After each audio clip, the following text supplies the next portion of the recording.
morning. We have general questions. Question number 1, Linda Fabiani.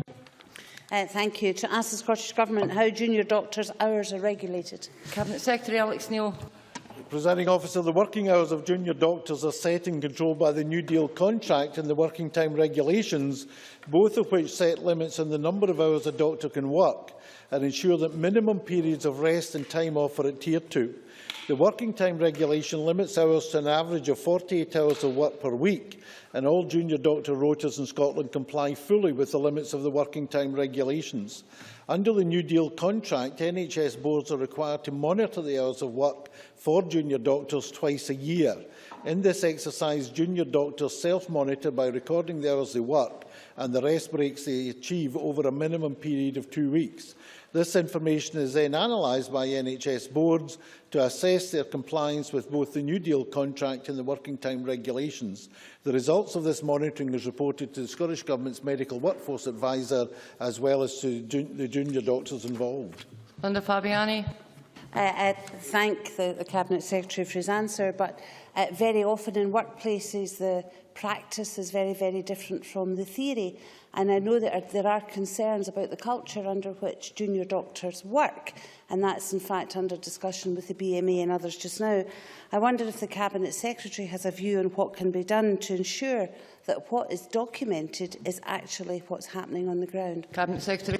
Presiding Officer, I had a meeting at my request last month with the BMA Junior Doctors Committee in Scotland, and we have agreed to work together on this issue because clearly I want to be absolutely assured not only that we're meeting the spirit of the Working Time Regulations and the New Deal contract, but that we're meeting the letter of the law as well, but also to look at ways in which we can ensure that junior doctors are not being overburdened either in terms of the hours, total hours they work, or in terms of rota system in which they're working. And as I say, we're working together on this matter, and we will be discussing further. I'm meeting them again, I think, early next month, and we'll look at any additional action that needs to be taken to ensure that we meet the regulations and the directive requirements. Richard Simpson. Can I thank the Cabinet Secretary for the fairly full answers that he's given on this and the evident concern that he has. I too share the concerns of Ian Ritchie, the President of the Royal College of Surgeons of Edinburgh, who's recently in a public announcement said that whilst the letter of rotas is being fulfilled, the spirit is not. In addition to that, my correspondence demonstrates that the diaries to which he referred, which is the self-monitoring procedure, are being filled in often incorrectly, that junior doctors are being strongly urged not to include hours beyond the hours that they serve. There are still too many junior doctors having to work 100 consecutive hours in a brief period and then driving home very late at night. And this resulted in the recent death of Dr. Connolly, a distressing event for that family.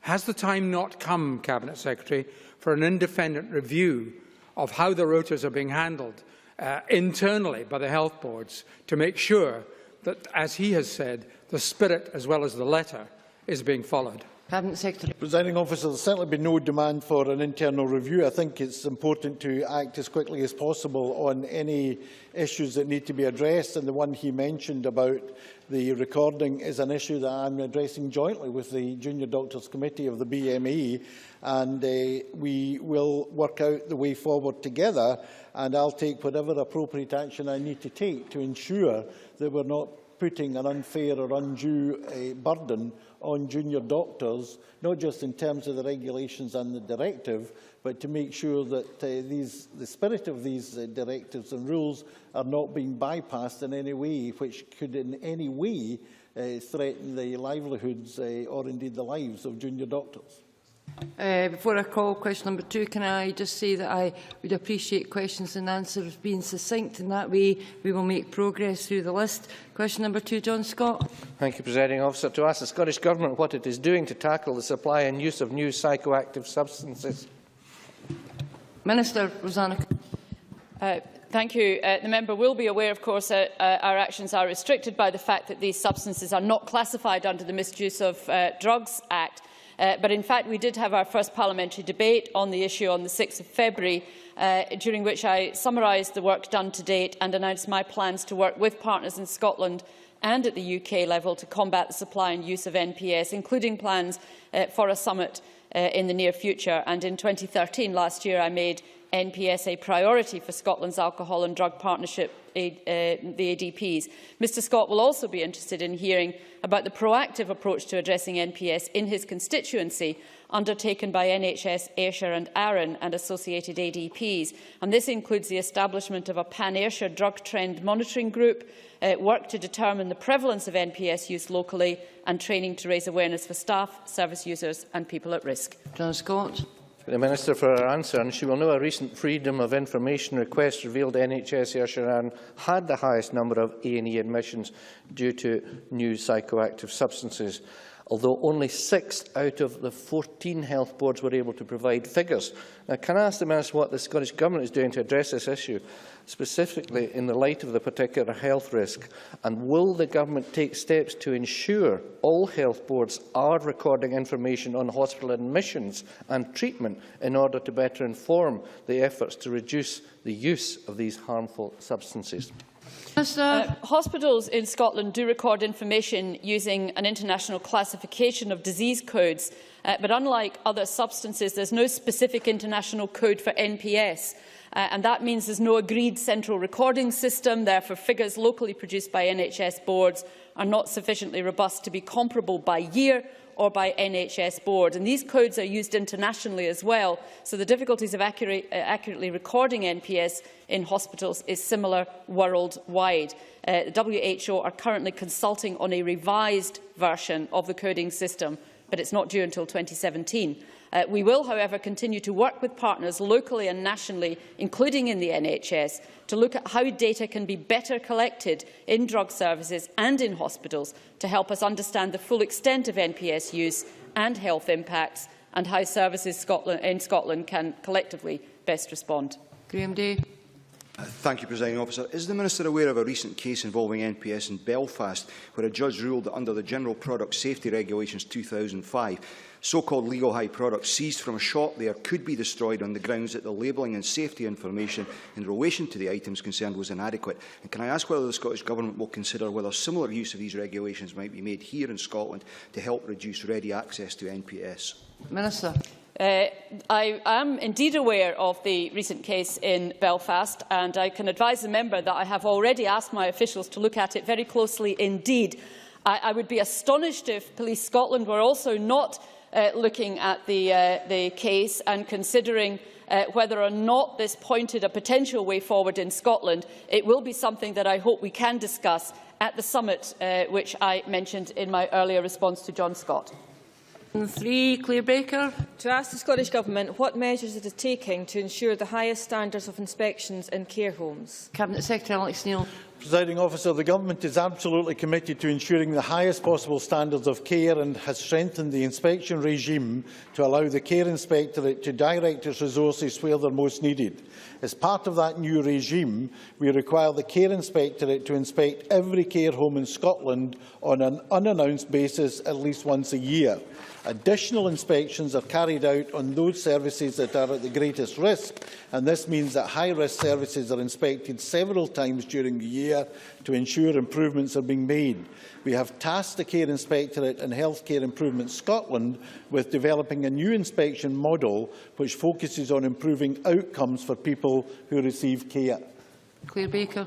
The Cabinet Secretary may be aware of Jimmy Gallagher, who died in hospital in Kirkcaldy in September. This was a week after his care home was given a 6-star rating, and yet after failings that were identified by the hospital staff, including severe bed sores, lack of nutrition and dehydration, this was an extremely distressing situation for his family, who believed he was being well looked after because the inspection reports would suggest that he was. The Care Inspectorate then upheld 9 complaints against that home and degraded its rating to weak. And while I recognise the proposed changes at the the Cabinet Secretary has outlined, because I agree with me that there are serious failings in the system when a care home is given top marks by the Inspectorate and only days later an elderly resident dies in hospital with dehydration and signs of neglect being contributory factors? And does he agree that we now need to move towards an independent inspection regime that residents, their families and staff in the sector can have confidence in? Cabinet Secretary. Presiding Officer, I obviously cannot comment on any individual case, and can I also point out that the Care Inspectorate is independent of government. It's entirely independent of government.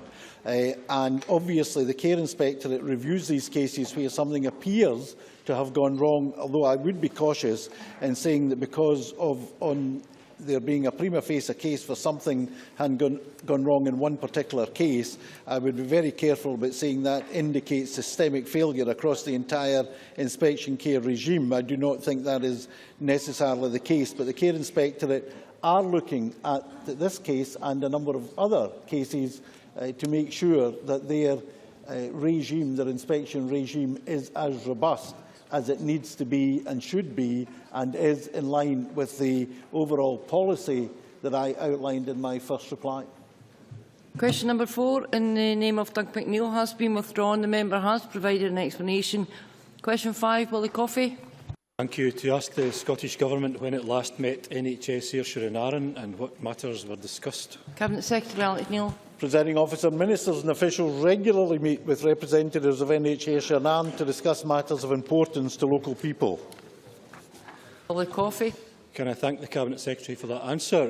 In relation to delayed discharges in Ayrshire and Arran, which are significantly under the Scottish average, can the Cabinet Secretary give me an assurance that everything is being done to improve the position, particularly in assessing whether admissions are necessary and, of course, ensuring that discharge plans are put in place as early as possible and that such arrangements coincide with planned discharge dates? Cabinet Secretary.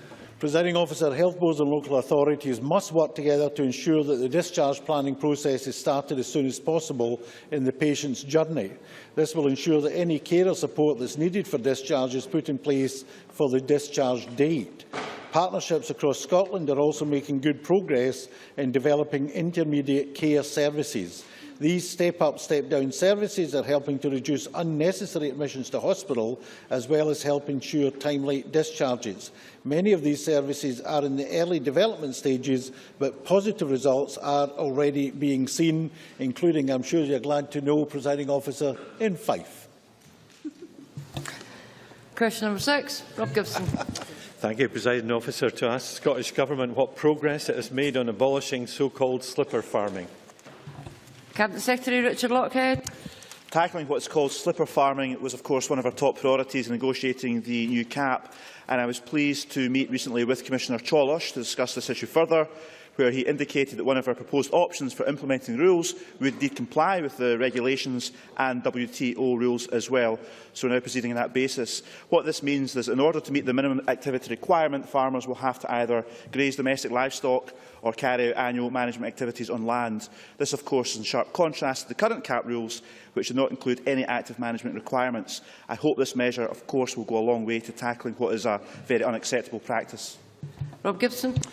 Thank you, Minister. The slipper farmers buy subsidy entitlement, often through brokers from estates with naked acres. Can the Cabinet Secretary reveal how many £1 million of public money are made by all these parties in this legal but despicable trade that has lost to active farm support for new entrants, crofters and family farms across Scotland? Minister. Well, given the current regulatory quagmire that is the Common Agricultural Policy in this regard, it's also always difficult to work out the exact figures, but Brian Pack, in his report a few years ago, did estimate that up to €30 million of farm payments was going to slipper farmers each and every year. That's around 4% of the budget, covering roughly 4.4% of the claimed area. In future, under the new CAP, there will be more restrictions in place, as I indicated, and also in relation to how the entitlements can be traded across payment regions. So that should cut down on that practice and help us, as a government, ensure that farming support is being directed to genuine farming activity. Question number 7, Mark Griffin. to ask the Scottish Government what recent discussions it has had with bus service operators. Minister Keith Brown. My officials, ministerial colleagues and I frequently meet bus service operators and their representatives to discuss a range of issues. Mark Griffin. Thank you, Minister, for that answer. In a recent letter to the local MP, Citybus cite the continued erosion to reimbursement levels of the National Concessionary Scheme as a major contributing factor in its decision to withdraw 3 services in Western Bartonshire. Can the Minister tell me how many bus services have been withdrawn across Scotland since the concessionary fare reimbursement rate was reduced? Minister. Well, the removal of services, as a member will know, is the responsibility of the Traffic Commissioner, but I can say there have been 423 million journeys by bus, which equates to around 80% of all public transport journeys. And in relation to the rate of reimbursement, the alternative, of course, was to keep it at the previous rate. But what we did was we looked at the evidence for that and came to an agreement with the industry on the new reimbursement rate. I assume the member would want to keep the old rate from what he said. And if that's the case, then perhaps you should have seen that in Labour's budget proposals, but we didn't see that. We've taken an evidence-based approach. We give a proper rate of return to the operators based on evidence, and they've accepted that, and that's the right way to do this. Question number 8, Malcolm Chisholm. To ask the Scottish Government what powers it has to ensure the dredging of rivers where it is appropriate. Minister Paul Wheelhouse. Thank you, Presiding Officer. The Scottish Government has empowered the Scottish Environment Protection Agency to regulate dredging under the Water and Environment Controlled Activities Regulation 2011. Local authorities and other land managers can apply to SEPA for a licence to dredge where it's clearly the best way to solve a problem such as a flood risk, in accordance with guidelines having been updated in July 2013. However, dredging is not always effective in reducing floodwater levels and can cause other problems such as increased erosion and higher flood risks downstream. SEPA assesses licence applications for dredging on a case-by-case basis and encourages applications to be part of a sustainable long-term catchment solutions to sediment management issues. Low-risk activities such as debris and vegetation removal do not normally require an authorisation from SEPA. Malcolm Chisholm. I thank the Minister for that reply. I realise this is a complex and controversial issue, but can I tell the Minister that the build-up of silt at the Water of Leith Basin has been a matter of concern to many local residents for some time. So would it be possible for an official from SEPA to meet the Friends of the Water of Leith Basin, which is a Leith group with a large membership, in order to discuss the problem and advise on what action, if any, may be appropriate? Minister. Presiding Officer, I'm happy to agree to arrange a meeting between SEPA officials and Mr Chisholm's constituents to discuss those matters. Question number 9, James Kelly. Thank you. To ask the Scottish Government what recent discussions it's had with the Scottish Housing Regulator. Minister Margaret Burgess. I last met with Kay Blair, Chairperson of the Board, on the 3rd of December 2013. We discussed a number of topics related to the regulator's work. Thank the Minister James for that. Kelly. Thank the Minister for that answer. Is the Minister aware that the regulator is imposing a staff code of conduct over the heads of local housing associations? And does she share my concern that the regulator is operating out with its remit? And will the Minister agree to meet with myself and staff representatives to discuss their concerns? Margaret Burgess.